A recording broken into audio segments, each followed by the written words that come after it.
Lah kenapa dilakuin? Tahu coba. Kenapa? Kau kan manusia kan? Iya Pak. Ada pikir. Tadi masih ketawa-tawa kau. Karena saya belum masuk sama pikiranmu. Iya Pak. Boleh kau ketawa-ketawa.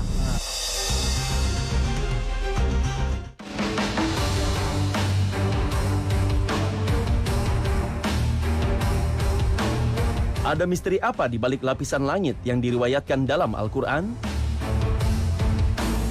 Benarkah langit ketujuh atau Sidratul Muntaha berbeda dengan lapisan langit yang dikaji secara ilmiah?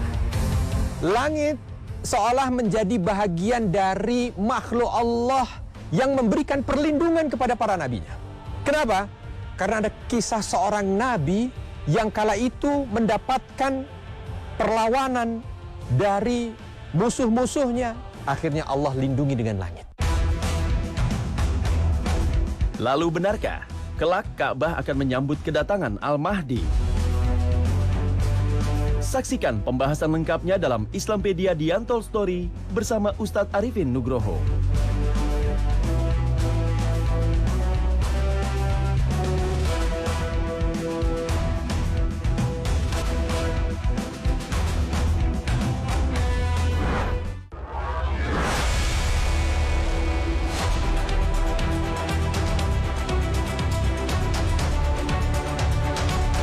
Sobat Islampedia, hingga saat ini belum seluruh fakta seputar langit bisa dibuktikan secara ilmiah.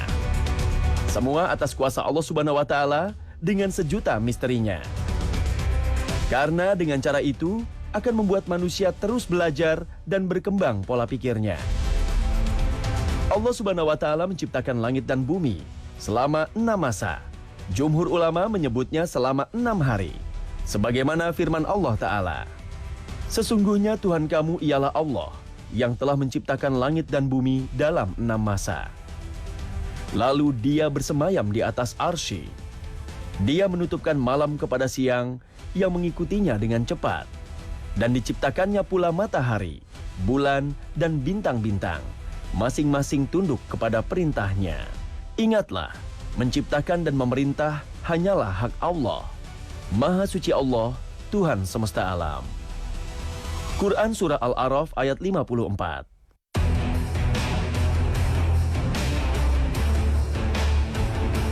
Ibnu Abbas radhiyallahu anhu menjelaskan, Allah menciptakan bumi 2 hari belum sempurna dan belum ada isinya. Kemudian menciptakan semua langit dalam 2 hari. Dan terakhir, Allah mengisi bumi dengan tumbuhan, gunung, benda-benda dalam 2 hari. Sobat Islampedia, melihat langit yang cantik dan indah, ucapkanlah doa sebagai wujud kekaguman atas ciptaan Allah Subhanahu wa Ta'ala. Tentunya doa saat melihat keindahan ini tak hanya berlaku saat melihat keindahan langit. Bisa diucapkan saat melihat keindahan lain yang membuat mata segar dan hati bersyukur. Ada doa yang diambil dari hadis sahih yang diriwayatkan Ibnu Majah. Alhamdulillahillazi binikmatihi tatimmus sholihat. Artinya, segala puji bagi Allah yang dengan nikmatnya bisa sempurna segala kebajikan. Hadis riwayat Ibnu Majah.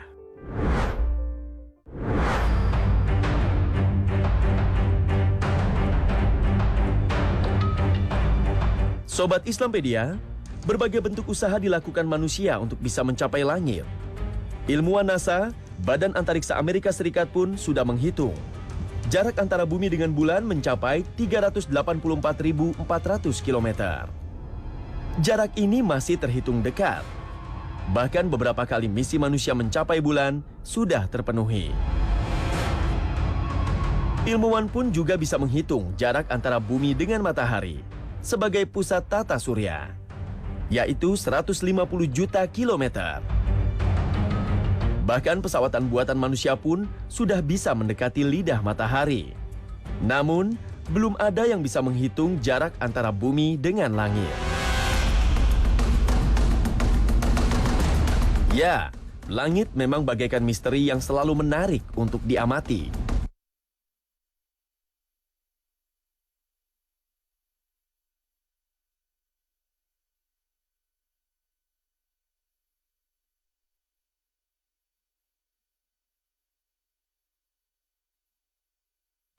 Allahu Akbar, Allahu Akbar, Allahu Akbar, Allahu Akbar. Asyhadu an la ilaha illallah. Asyhadu an la ilaha illallah.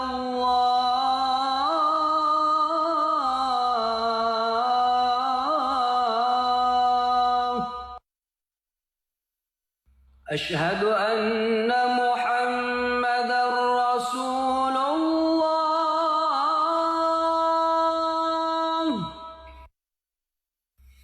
Asyhadu anna Muhammadar Rasulullah.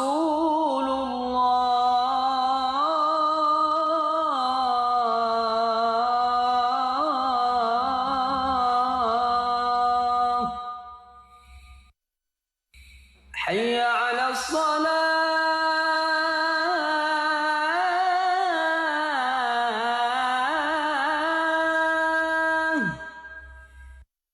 Hayya 'ala salah.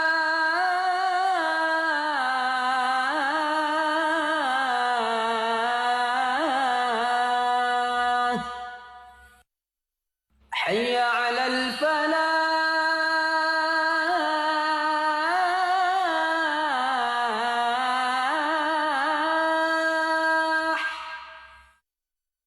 Hayya 'alal falah.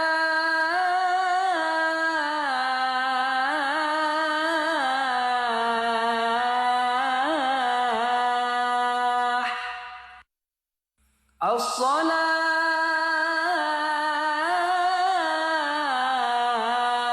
khairum minan naum. As-salatu khairum minan naum. Allahu Akbar, Allahu Akbar. La ilaha illallah.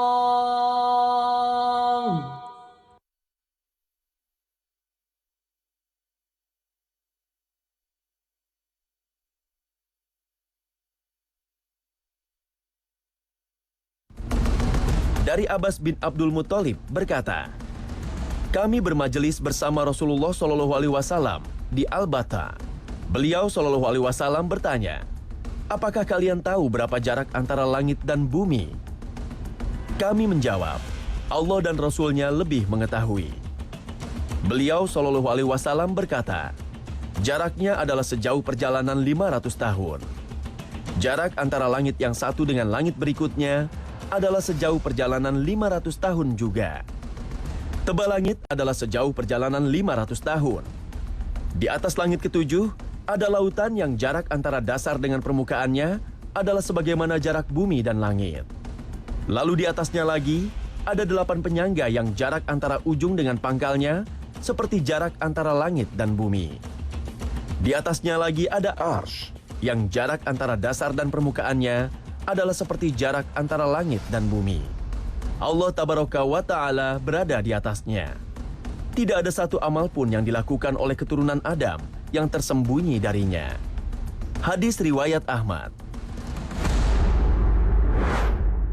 Sobat Islampedia, ketika berbicara tentang langit, di antara untold story para nabi dengan langit, ada beberapa nabi yang Allah Subhanahu wa Ta'ala angkat menuju ke langit. Allah angkat ke atas. Di antaranya adalah Nabi Idris alaihi salam. Kisahnya dikisahkan dari beberapa riwayat. Di antaranya diriwayatkan dari Ka'ab al-Ahbar ketika bercerita tentang bagaimana Nabi Idris diangkat menuju ke langit.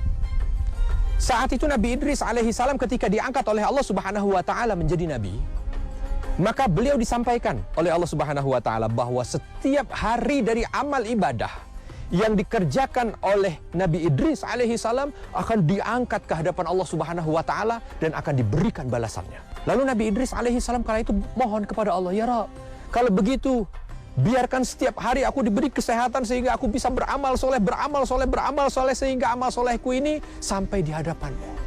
Sampai satu ketika, ada beberapa riwayat menyampaikan bahwa Nabi Idris ini ditemani oleh seorang malaikat. Lalu menyampaikan kepada malaikat itu, saking inginnya untuk terus beramal soleh di waktu beliau hidup gitu ya. Maka kala itu Nabi Idris mengatakan kepada malaikat itu, kalau kau jumpa dengan malaikat maut, sampaikan kepadanya, tahan dan tangguhkan supaya aku tidak segera meninggal dunia. Supaya apa? Supaya aku mampu untuk terus beramal saleh kepada Allah Subhanahu wa taala. Lalu malaikat ini mengatakan, "Ayo, ikut kepadaku, naik ke langit, naik ke langit. Kita akan jumpa dengan malaikat maut." Betul saja. Nabi Idris berangkat menuju ke langit, masuk langit pertama, masuk langit kedua, masuk langit ketiga, sampai di langit keempat. Dan ketika sampai di langit keempat itu, malaikat ini langsung berjumpa ternyata dengan malaikat maut. Ini malaikat maut ini.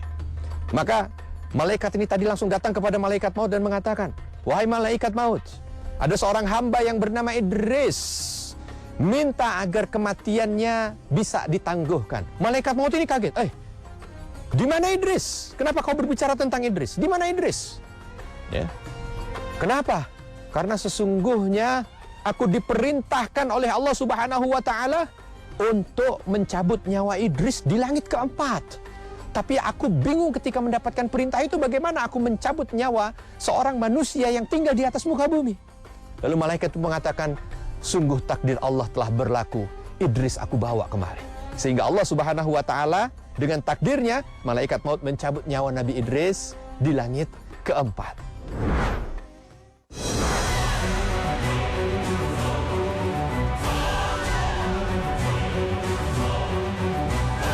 Sobat Islampedia, kita pasti sering mendengar peribahasa di atas langit masih ada langit. Benarkah ada 7 lapis seperti yang sering kita dengar selama ini? Namun lapisan langit berjumlah 7 lapisan yang diungkap ilmu pengetahuan bukanlah 7 langit yang disebut dalam Al-Quran. Karena manusia memang tak akan mampu menembus langit-langit itu. Karena ketujuh langit itu dijaga oleh malaikat Allah, yang tidak akan mengizinkan siapapun menembusnya kecuali atas izin Allah Subhanahu wa taala. Ini bisa dipahami dari perjalanan Mi'raj Nabi Muhammad SAW bersama malaikat Jibril menembus langit. Setiap kali tiba di satu lapisan langit, Jibril meminta izin untuk dibukakan, dan malaikat penjaga membukakannya karena telah mendapat izin dari Allah Subhanahu wa taala.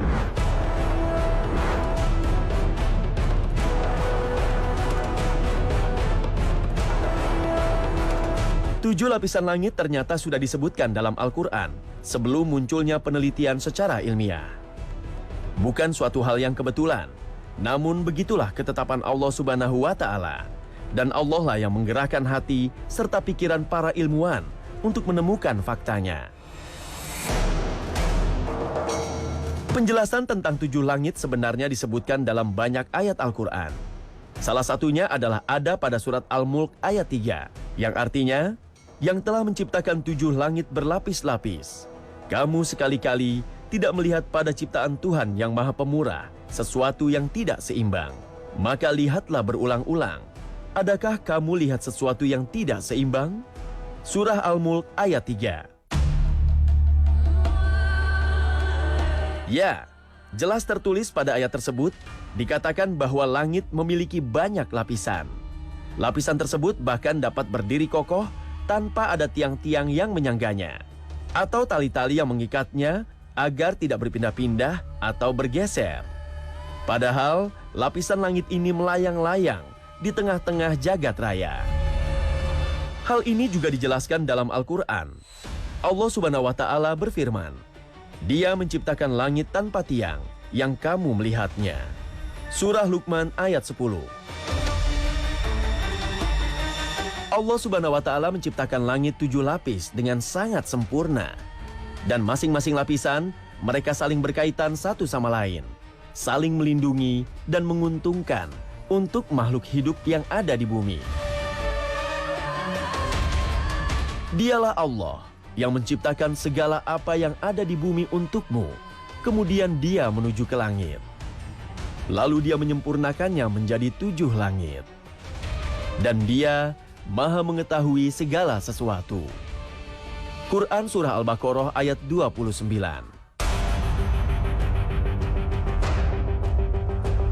Kemudian terdapat dalil bahwa tempat Allah bersemayam yaitu di Arsy. Letaknya berada di atas langit ketujuh. Arsy adalah makhluk tertinggi berupa singgasana, istana dengan kubah yang memiliki tiang-tiang yang dipikul dan dikelilingi oleh para malaikat. Salah satu hadis yang menyatakan Arsy berada di atas 7 langit, di antaranya adalah apa yang diriwayatkan oleh Bukhari dari Abu Hurairah radhiyallahu anhu. Dia berkata, Rasulullah Shallallahu alaihi wasallam bersabda, sesungguhnya di surga terdapat 100 derajat. Allah siapkan bagi para mujahid di jalan Allah antara 2 derajat sebagaimana antara langit dan bumi. Jika kalian memohon kepada Allah, maka mohonlah kepadanya surga Firdaus. Sesungguhnya dia adalah tengah surga dan yang paling tinggi. Di atasnya adalah Arsy Allah. Darinya mengalir sungai-sungai surga. Selain itu, banyak ayat-ayat yang menyebutkan bahwa Allah Subhanahu wa Ta'ala bersemayam di atas Arsy. Sebenarnya, keberadaan Arsy hakikatnya hanya diketahui Allah Subhanahu wa Ta'ala. Kita tidak perlu mencari-cari seberapa besar dan seberapa jauhnya letak Arsy. Namun, karena Arsy ini kerap disebut-sebut dalam Al-Hadis dan Al-Quran, maka cukuplah kita meyakini keberadaannya. Wallahu a'lam bishawab. Sobat Islamedia, di antara the untold story dari langit ini, langit seolah menjadi bahagian dari makhluk Allah yang memberikan perlindungan kepada para nabinya. Kenapa? Karena ada kisah seorang nabi yang kala itu mendapatkan perlawanan dari musuh-musuhnya, mendapatkan kezoliman dan tindakan penganiayaan dari musuh-musuhnya. Akhirnya Allah lindungi dengan langit. Siapa dia? Nabi Isa alaihi salam. Ketika beliau dikejar-kejar oleh orang-orang Yahudi kala itu, ya, ingin dibunuh, ingin disalib, Nabi Isa alaihi salam diselamatkan oleh Allah Subhanahu wa Ta'ala dengan diangkat menuju ke langitnya. Diangkat menuju ke langit, dilindungi di langit. Jadi langit menjadi simbol perlindungan dari Allah Subhanahu wa Ta'ala. Sehingga kala itu Nabi Isa terselamatkan dari berbagai macam makar musuh-musuhnya yang ada di bumi ini. Dan langit juga menjadi simbol di mana kemuliaan itu hadir. Kenapa? Karena Nabi Shallallahu alaihi wasallam kala itu, di saat beliau ingin menerima perintah salat, maka Allah mi'rajkan. Allah bawa menuju ke langit bersama dengan malaikat Jibril. Malaikat Jibril yang membawa. Ketika Nabi dibawa masuk ke langit pertama seluruh penjaganya bertanya siapa gerangan yang akan datang. Maka malaikat Jibril mengatakan, Jibril, dan yang bersamamu, yang bersamaku adalah Muhammad. Kala itu semua makhluk langit memuji baginda Nabi Muhammad sallallahu alaihi wasallam. Langit pertama, langit kedua, langit ketiga, langit sampai langit ketujuh. Dan langit ketujuh, langit tertinggi. Disitulah yang langsung berdekatan dengan Sidratul Muntaha. Dan langit ketujuh menyimpan segala kemuliaan itu tadi, karena berdekatan dengan Sidratul Muntaha. Nabi SAW di situ dilepas oleh malaikat Jibril dan akhirnya masuk ke Sidratul Muntaha dan menerima perintah salat. Langit ketujuh mulia karena berdekatan dengan Sidratul Muntaha. Sehingga kemuliaannya diantaranya karena kedekatan dengan tempat, kedekatan dengan sesuatu yang itu dimuliakan oleh Allah Subhanahu wa Ta'ala. Oleh karena itu, pelajaran juga yang luar biasa bisa kita ambil. Kedekatan seseorang dengan sesuatu yang dimuliakan oleh Allah itu mampu membuat dia mulia, walau hanya kedekatan. Cerdas beragama dengan Islampedia.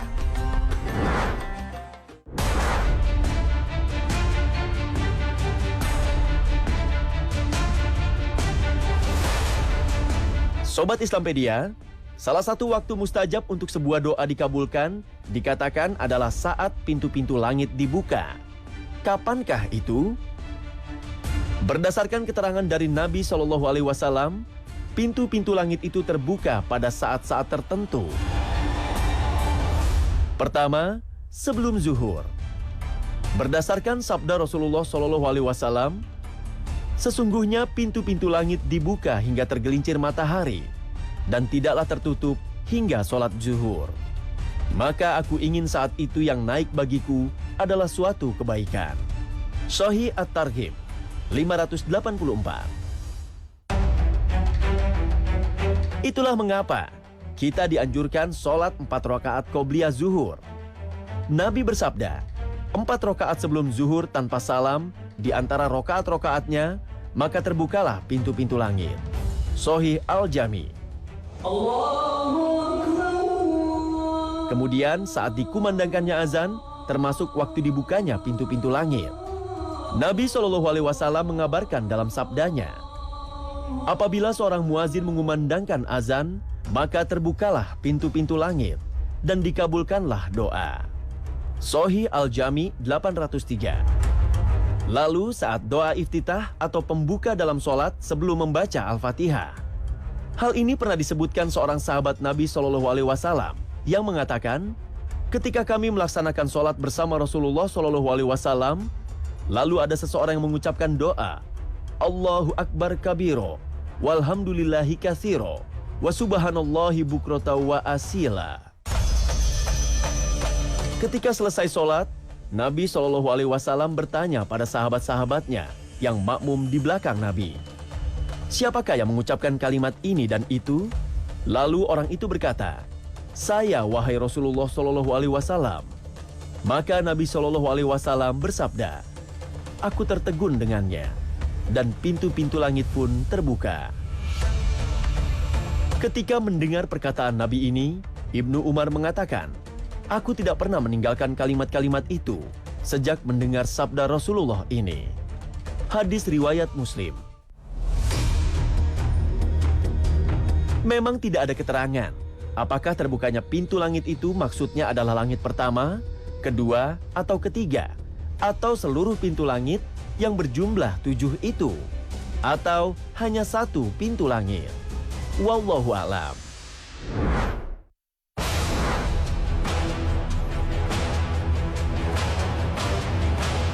Dan Sobat Islampedia, jika ada momen saat pintu langit terbuka dan memudahkan interaksi manusia dan langit, ada juga saat-saat di mana pintu langit tertutup.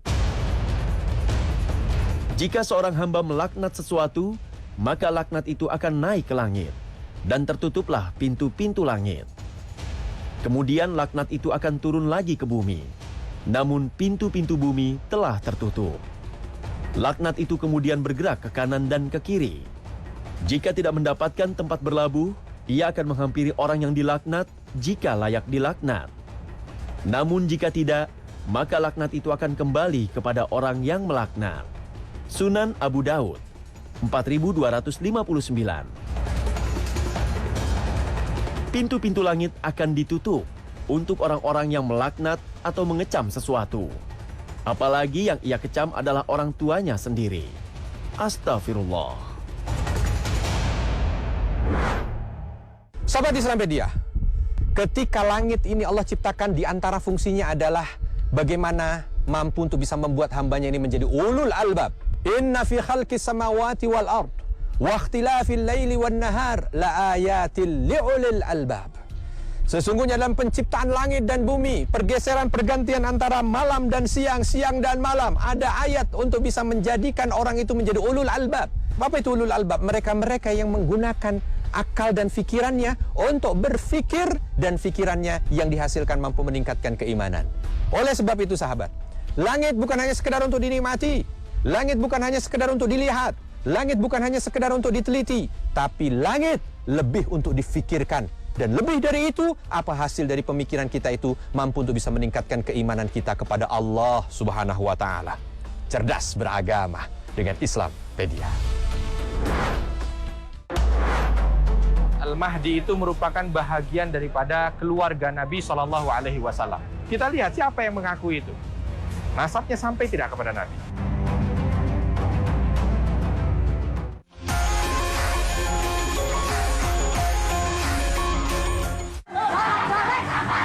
Siapa tak kenal Ayu Ting Ting?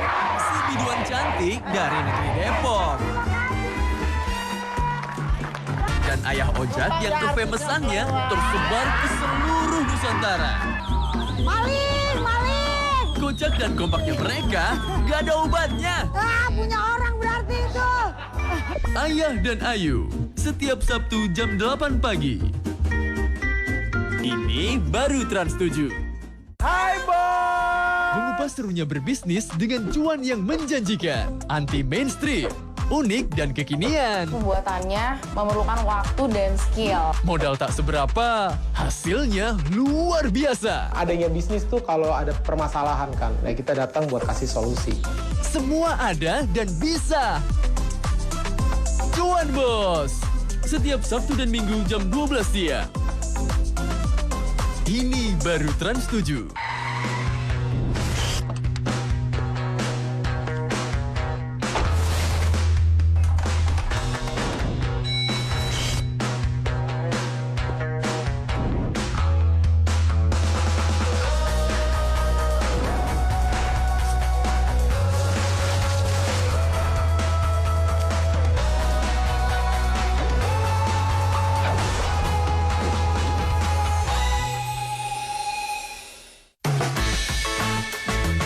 Menjajan banget. Dan di sini itu selalu ada keremasannya ya, Do ya. Pasti butuh referensi terus-terusan kan? Pasti pengen datengin dan cobain semuanya. Endang estorina gudang-dang.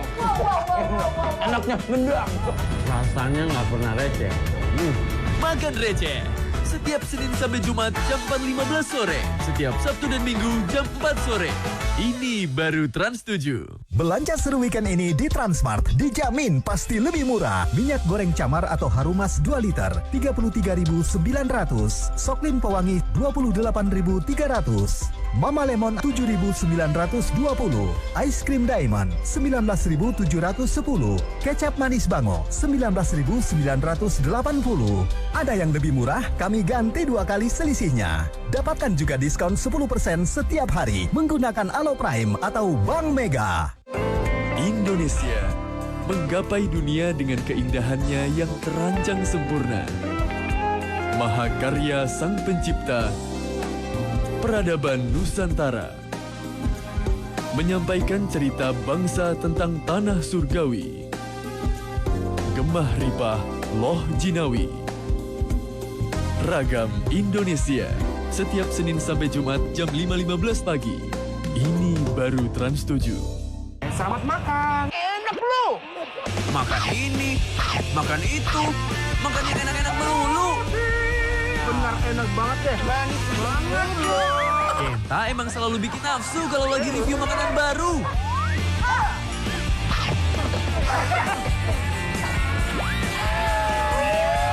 Enak ya? Mantul. Mantap betul. Setiap Sabtu dan Minggu jam 11.15 siang.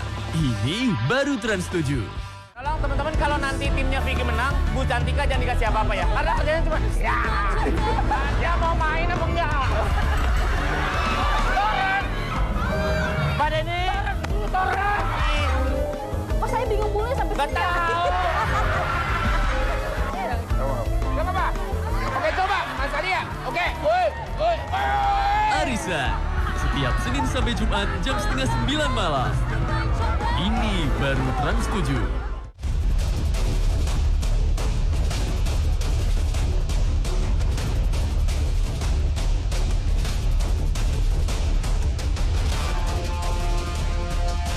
Sobat Islampedia, suatu saat nanti akan muncul seorang laki-laki dari Ahlul Bait.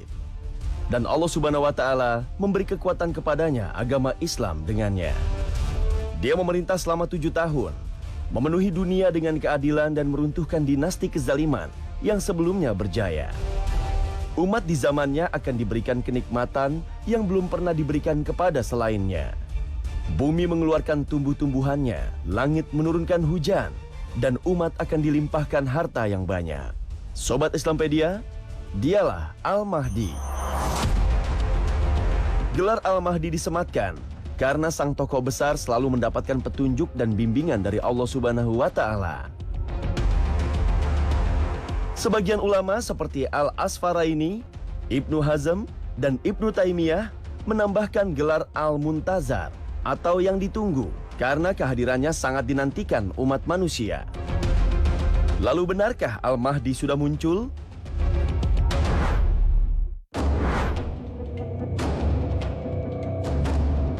Sobat Islampedia, misteri seputar sosok Imam Mahdi kerap diperdebatkan, termasuk di media sosial. Video ini sempat menggegerkan jagat net. Terekam seseorang yang sedang sholat, tapi dirantai, serta disaksikan oleh orang-orang di sekitarnya. Ia memakai jubah berwarna hitam dengan jubah kerudung berwarna hijau, serta wajah yang tertutup kain putih, dengan posisi di dalam kurungan menyerupai penjara. Yang membuatnya viral adalah narasi yang mempertanyakan apakah benar Imam Mahdi. Tak heran, video kontroversial ini langsung mendapatkan beragam reaksi dari netizen. Lalu benarkah ini adalah sosok Imam Mahdi yang diriwayatkan Nabi Muhammad SAW? Jawabannya tidak bisa dipastikan. Dan bisa saja video ini adalah hoax. Ya, kita harus berhati-hati dengan segala klaim yang menyatakan kedatangan Imam Mahdi.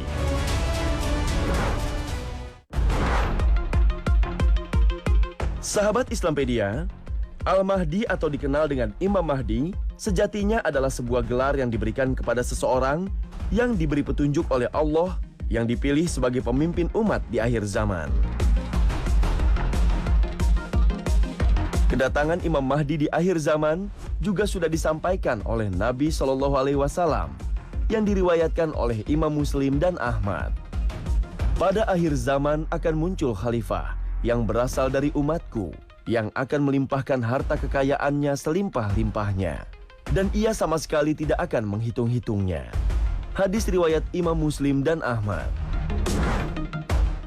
Nabi SAW menegaskan bahwa Al-Mahdi minna ahlal bait. Bahwa yang pertama ini, Al-Mahdi itu merupakan bahagian daripada keluarga Nabi SAW. Jalurnya sesuai dengan apa yang disampaikan. Jalurnya dari jalur Fatimah, lalu dari keturunan Hasan bin Ali, sampai terus ke atas. Nah dari sini berarti keturunannya, kalau kita nanti lihat ya, keturunannya adalah keturunan sampai kepada Nabi Muhammad SAW. Yang kedua, ajlal jabhah. Kita bicara tentang ciri fisiknya. Ciri fisiknya adalah yang disampaikan oleh Nabi, lebar dahinya. Wa aknal anf, mancung hidungnya. Wajar ya, karena memang kan keturunan Nabi berarti dia berbangsa Arab. Ya, ini baku sampai detil seperti itu. Agar apa? Karena nanti akan banyak sekali di akhir zaman ini orang-orang yang mungkin mengaku bahwa dirinya sebagai Al-Mahdi. Gitu. Nah, Rasul SAW sudah berikan patokannya kepada kita. Kita lihat siapa yang mengaku itu. Nasabnya sampai tidak kepada Nabi. Bagaimana ciri-ciri fisiknya? Bahkan sampai pada namanya. Nabi SAW menegaskan bahwa namanya sama dengan namaku dan nama ayahnya sama dengan nama ayahku. Berarti namanya Muhammad bin Abdullah atau mungkin Ahmad bin Abdullah, karena nama Nabi antara Muhammad dan Ahmad. Dilihat dari dua ini. Kalau namanya sesuai, maka dari segi nama juga masuk. Al-Mahdi nanti akan datang dari arah timur. Timur mana? Timur di saat Nabi mengucapkan sabdanya. Nabi mengucapkan sabdanya kali itu di Madinah. Maka akan datang dari mana? Dari timur Madinah. Lokasi sampai diberitakan oleh Nabi SAW. Subhanallah. Dari sini sahabat yang dicintai Allah, kita banyak mendapatkan pelajaran. Ternyata Islam betul-betul bukan karangan Nabi Muhammad SAW, tapi Islam datang dari sisi Allah Subhanahu wa Ta'ala. Sampai buktinya hal yang gaib pun disampaikan kepada Nabi. Dan dari sini juga menjadi pegangan ketika kita berbicara tentang masalah gaib, jangan keluar dari akal, tapi berdasarkan dalil. Jangan dikiaskan dengan sesuatu yang mungkin ada kaitannya dengan logika, bukan. Tapi kita berbicara dengan dalil.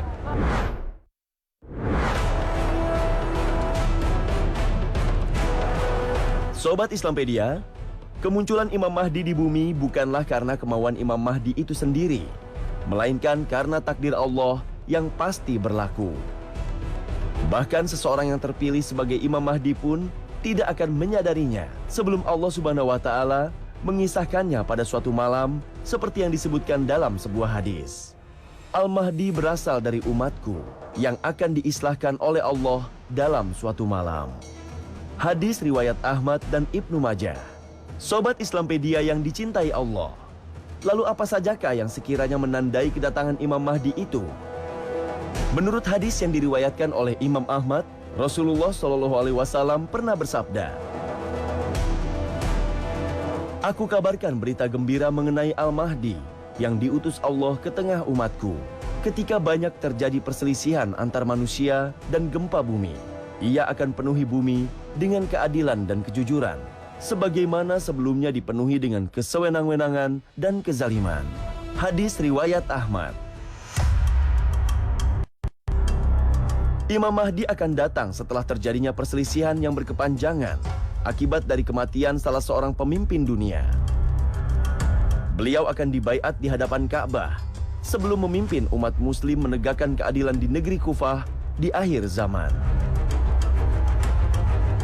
Dalam riwayat lain juga dikisahkan bahwa Imam Mahdi akan datang ketika dunia hanya diisi oleh dua golongan saja, yaitu golongan penindas atau mustard ain dan mustard ain, di mana para penindas telah menggunakan kekuatan uang jabatan dan juga pengaruh untuk menguasai segala hak-hak orang kecil yang tertindas. Disebutkan pula bahwa ketika itu orang-orang yang saleh akan menjadi sangat saleh dan orang-orang jahat menjadi sangat jahat. Perlu sahabat ketahui bahwa tempat ini di akhir zaman akan menjadi saksi di mana nanti semua umat muslim yang betul-betul punya keimanan yang baik di dalam hatinya, maka dia akan datang ke sini untuk membaiat. Siapa yang dibaiat? Al-Mahdi. Karena dalam hadis sahih diriwayatkan bahwa Nabi SAW mengabarkan kepada kita nanti Al-Mahdi itu akan dibaiat di Ka'bah antara Hajar Aswad dan Makam Ibrahim, ya, lokasinya pas ada di sini. Sekarang rame orang sedang tawaf yang ada di seputaran sini, tetapi nanti di akhir zaman pun akan rame orang datang ke sini untuk bisa memenuhi apa yang disampaikan oleh Nabi SAW dalam baiat tersebut. Bahkan Nabi SAW mengatakan kepada kita, kalau seandainya kalian menjumpai zaman itu, maka datanglah untuk membaiatnya. Walaupun kalian harus jalan di atas es atau di atas salju. Dan waktu itu akan datang. Pasti akan datang. Yang menjadi pertanyaan adalah di saat datang waktu itu kita berada pada kelompok mana?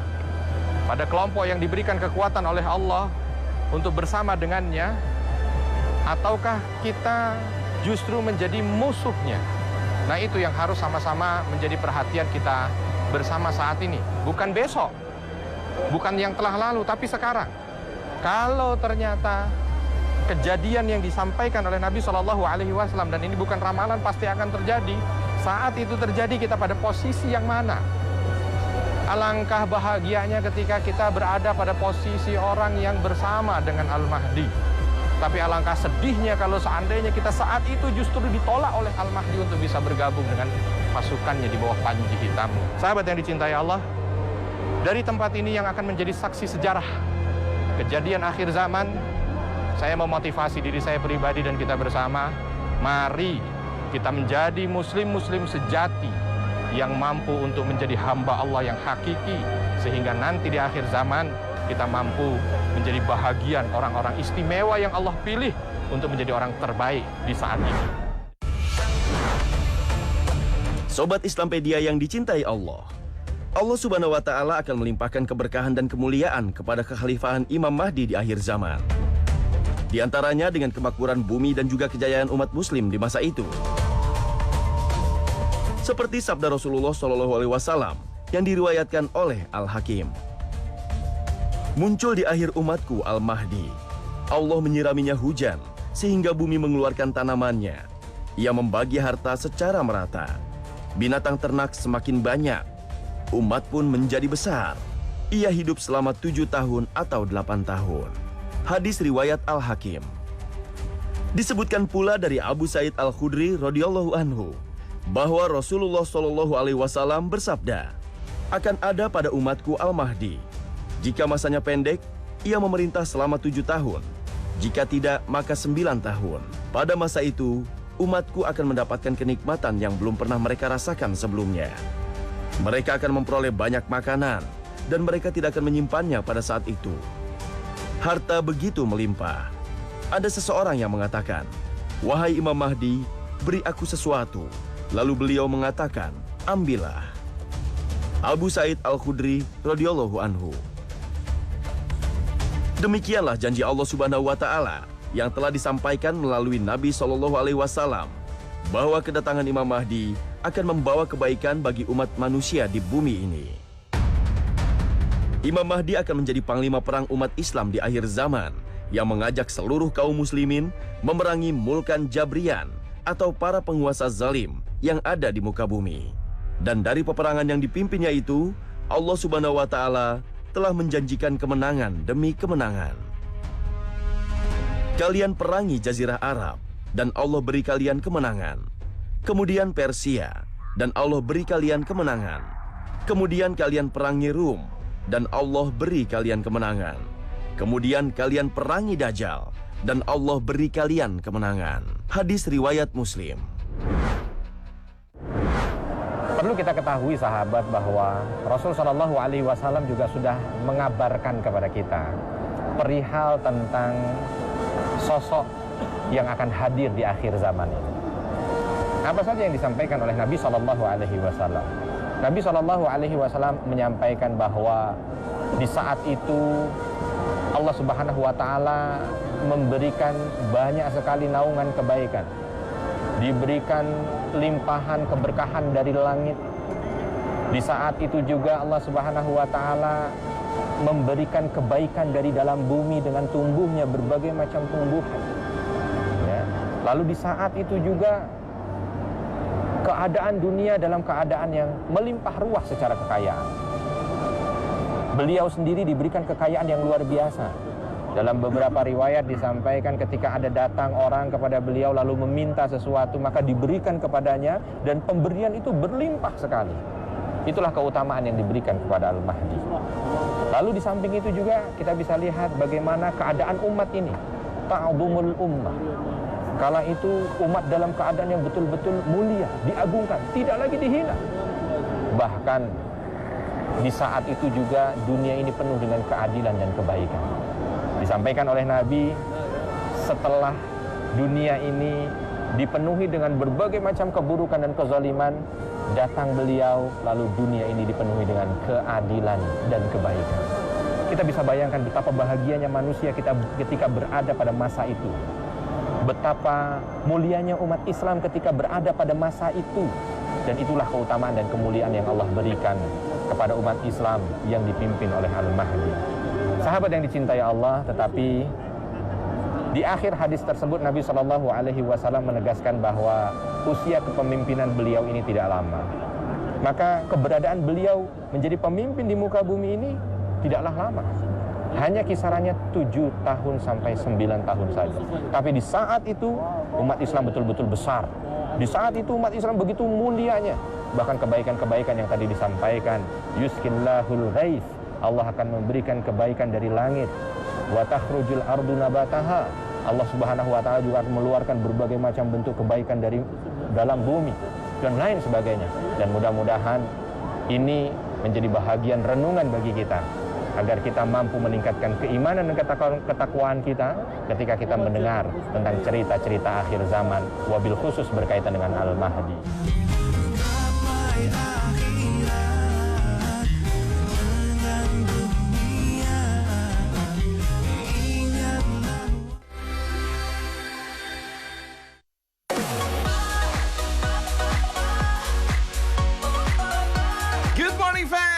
Kita ketemu lagi di Ragam Indonesia, Indonesia Mendunia. Seperti biasa bersama Joy Ricci di sini. Ini dia nih, provinsi yang kemarin heboh karena kedatangan Pak Jokowi. Yup, Lampung. Banyak keunikan yang gak kalah menarik di sana. Nih ya, lihat nih.